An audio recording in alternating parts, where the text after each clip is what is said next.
Hey guys, this video I'm gonna talk about an issue or a bug related to Arch Linux ISO, the latest version. If you try to install Arch Linux in VirtualBox using the ISO version 2022 January 1st, and if you enable EFI mode on, you're gonna have the issue.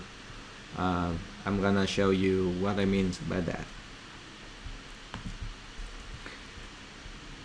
So I have a VM that I just created here. I have downloaded the latest version, which is the version 2022 January 1st. When you boot the VM, normally you're gonna see an option to install Arch Linux, but in this case you only see EFI Shell.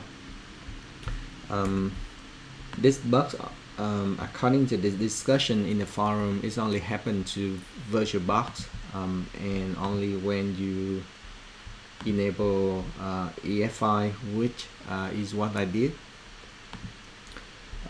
Fortunately, there's a workaround for this issue until the bug is fixed. The bug is already reported. The current status is assigned, so until it's fixed, we have to do the following workaround. So basically, you boot into the EFI shell, and when you see this, you're gonna type in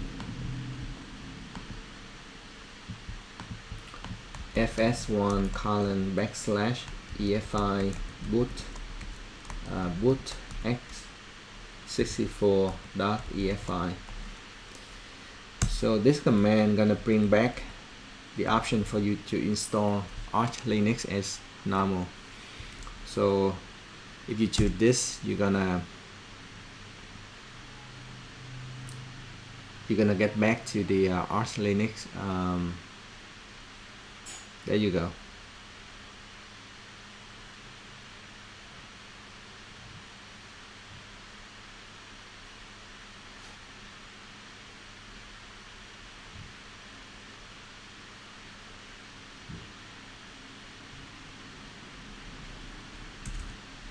Okay, so we're back to the business. I hope this video gonna help you out if you run into this issue. Thanks for watching.